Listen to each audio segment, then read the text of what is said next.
A K. Vajpayee ji, आप तो वकील भी हैं। Court of arbitration for sport में उनकी सुनवाई होनी है आज, वो बाद में, लेकिन पहले बताइए पॉलिटिक्स। वो उस पर भी आता हूँ, दोनों चीज़ों पर। हाँ। मानक जी, ये मामला बड़ा इंटरनेशनल लेवल पे गंभीर मामला है। देखिए, रूल होता है, ये आपके यहाँ हमारे यहाँ थोड़ा बहुत रूल को दाएं बाएं कर सकते हो, लेकिन जब इंटरनेशनल फॉर्म की बात आती है तो अगर 50 किलो की कैटेगरी का वेटेज में उन्होंने कंपटीशन लड़ा है तो वो एक्सीड नहीं कर सकता, चाहे 10 ग्राम हो, चाहे 5 ग्राम हो, चाहे 100 ग्राम हो। बड़े लोग कह रहे हैं 100 ग्राम है तो क्या हुआ, no, it is not permissible, overweight हो गया, मामला आउट हो गया। तो इसको राजनीति से क्यों जोड़ना है? अब देखिए, ये कह रहे हैं कि राजनीति नहीं कर रहे, लेकिन राजनीति तो सरेआम कर रहे हैं। राज्यसभा देंगे नहीं देंगे, क्या करेंगे? आपके पास तो है ही नहीं, इसीलिए तो आप कह रहे हो कि अब हमारे पास है नहीं तो आप दे देते। भाई, Rajya Sabha is not the matter. Matter ये है कि वो बेचारी हार गई एक तरीके से। अगर उसको चांस मिलता, क्या होता क्या नहीं होता, ये तो भविष्य के घर में छिपा हुआ है।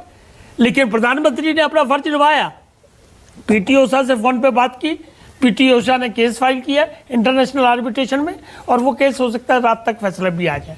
हमारा कहना है कि विपक्ष को थोड़ा मैच्योर तो होना पड़ेगा भाई, जो हालात चल रहे हैं।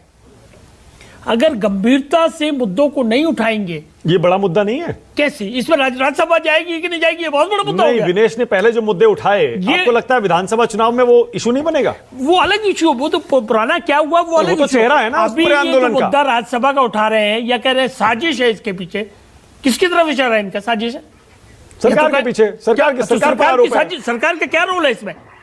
आप एक सज्जन बैठे हैं पाटिल साहब, ये बताएं हमको सरकार का क्या रोल होता है उसमें? ओलंपिक खेलने वो गई है, उनके साथ फिजिक भी, थेरेपी भी गया है, दूसरे गेम्स वाले टीम कैप्टन भी गए, सब लोग गए बाकायदा, और सब उनके अपने चुने हुए हैं। भाई, जो सिस्टम है उसी से होगा ना। तो चुनाव में मुद्दा है या नहीं है? ये नहीं, बिल्कुल नहीं है, नहीं है, बिल्कुल चुनाव का मुद्दा नहीं है। लेकिन गंभीरता से इसको समझना चाहिए कि हर चीज पे राजनीति नहीं करनी है। ये कोई डिबेट का विषय भी नहीं है मेरे समझ से, तो कि भाई राज्यसभा हम अगर है नहीं हमारे पास, होती तो हम भेज देते। अरे भाई, क्या मतलब उससे हुआ? वो तो प्रेसिडेंट को भी पावर है, वो नॉमिनेट कर सकते हैं इमीडिएटली। तो ये सरकार अपना फैसला लेगी, पार्टियां अपना फैसला लेती हैं, उसके बाद डिसीजन। हरियाणा के चुनाव में कोई मसला ये विनेश फोगाट का नहीं बनेगा। एक मुद्दा कभी नहीं होता किसी चुनाव में, प्लीज अंडरस्टैंड मानक जी, बहुत सारे मुद्दे होते हैं। और अभी शर्मा जी ने बिल्कुल ठीक बात कही है, विकास सबसे बड़ा मुद्दा होता है, बाकी नैरेटिव्स भी होते हैं। जो 5 सीटें कम हुई बीजेपी की, वो विकास के मुद्दे पर हुई। उसमें भी नहीं, उसमें भी एक मुद्दा नहीं होगा। उसमें भी जब आपने आकलन किया, बीजेपी ने भी आकलन किया, हमने भी किया, सब लोगों ने आकलन किया, बहुत सारी चीजें निकल के आई, बहुत सारे पॉइंट निकल के आते हैं, और इसीलिए किया जाती है समीक्षा कि उसको आगे से ठीक कर लिया जाए। अच्छा, समीक्षा का मतलब यही होता है। तो हरियाणा, महाराष्ट्र, झारखंड, उसमें क्या होगा वाजपेयी जी? हमारा मानना यह है कि आज की स्थिति है, और जम्मू कश्मीर, आज की स्थिति है कि एनडीए जहां जहां चुनाव लड़ेगा, एनडीए जीतेगा बाकायदा, और पहले से बेटर पोजीशन में आएगा। आपने तो इतना लेकिन इतना जनरलाइज कर दिया आपने, जहां लड़ेंगे वहां जीतेंगे। दिक्कत इतना सिंपल नहीं है। हरियाणा, महाराष्ट्र में लोकसभा में आप हारे। आज की दिक्कत यह हुई कि हमको कहा गया था कि वक्फ बोर्ड पे चर्चा होगी, हाँ, सीरियसली, और यहाँ आप ये दिनेश फोगाट हमारे लिए कोई इंपॉर्टेंट इशू नहीं है। वो देश के लिए ये है कि हमको गोल्ड एक नहीं मिल पाया। गोल्ड पे हमारा हक था और हमारी शुभकामनाएं उस वक्त भी थी, आगे भी है, आज भी है कि वो गोल्ड। अच्छा भाटी साहब, एक काम करिए, अभी किशोर जी 1 सेकंड में आ रहा हूं, आप वक्फ बोर्ड पे बोल ही लीजिए। अब जब वक्फ बोर्ड का मुद्दा सोच के आप आए थे, आप बोल ही लीजिए। मैं तो उस पे, सरकार लाई है बिल वक्फ बोर्ड पे, बताइए आपको क्या आपत्ति? वक्फ बोर्ड पे आपत्ति, पहली बात तो वक्फ बोर्ड पे बिल लाने के इनके 2 मकसद हैं। हाँ, एक तो माननीय मोदी जी ने 18 घंटे मेहनत करके इस देश में एक ऐसे अंधभक्तों का एक गिरोह तैयार किया, छोटा सा, जो मुसलमान को परेशान होते हुए देख के बहुत खुश होता है। मुसलमान किसी बात पे परेशान, हाँ गिरोह है, वो गिरोह क्या है, छोटा सा, बहुत छोटा सा। मैंने जानबूझ के शब्द प्रयोग किए, मैंने ऐसे नहीं कि मेरे पास शब्दों की कमी है, मेरे पास बहुत शब्द हैं। मैं ग्रुप भी कह सकता था, समूह भी कह सकता था, संगठन भी कह सकता था, दल भी कह सकता था। मैंने जानबूझ के गिरोह शब्द प्रयोग किया, ऐसा दूसरी क्योंकि गिरोह नेगेटिव लोगों का होता है। अरे नहीं कह सकते, आप भी पॉलिटिकल पार्टी है, प्लीज। जब ठगबंधन कहते हैं एक दूसरे को, हाँ, यस, एक दूसरे को कहते तो गिरोह में मैं आप जैसे लोगों को नहीं गिनता। आगे निकल गया, ठगबंधन से आगे निकल गया। माफी के साथ चाहता हूं, मैं आप जैसे लोगों को उस गिरोह में नहीं गिन रहा। नहीं, मैं कह रहा हूं अंधभक्तों का, जो ये नहीं देखते, वो कहते हैं हमारे बच्चों को शिक्षा मिले ना मिले, रोजगार मिले ना मिले, सड़क बने ना बने, बिजली मिले ना मिले, अब्दुल टाइट होना चाहिए। ये अंधभक्तों को गिरोह है। वो एक तो मुसलमान को परेशान होते हुए अरे वक्फ बोर्ड से अब्दुल कैसे टाइट हो जाएगा? खुश होते हैं, इसलिए इस वक्फ तरह बोर्ड के में बदलाव से हाँ अब्दुल टाइट कैसे होगा? आप मानक जी, हाँ। आप शायद गंभीरता से नहीं समझ रहे। हाँ, मुसलमानों की तो प्रॉपर्टी है, हाँ, मुसलमानों के द्वारा दान की गई प्रॉपर्टी है।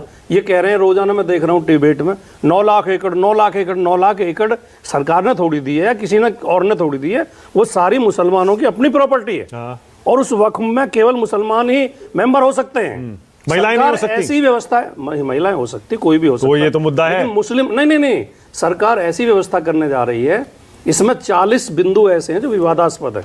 सरकार ऐसी व्यवस्था करने जा रही है कि वो प्रशासन के हाथ में आ जाएगी, उसके हेड प्रशासनिक अधिकारी हो जाएंगे, आईएएस अधिकारी, डीएम या दूसरा जो नॉमिनेट करेंगे, और उसमें सरकार हस्तक्षेप कर सकेगी।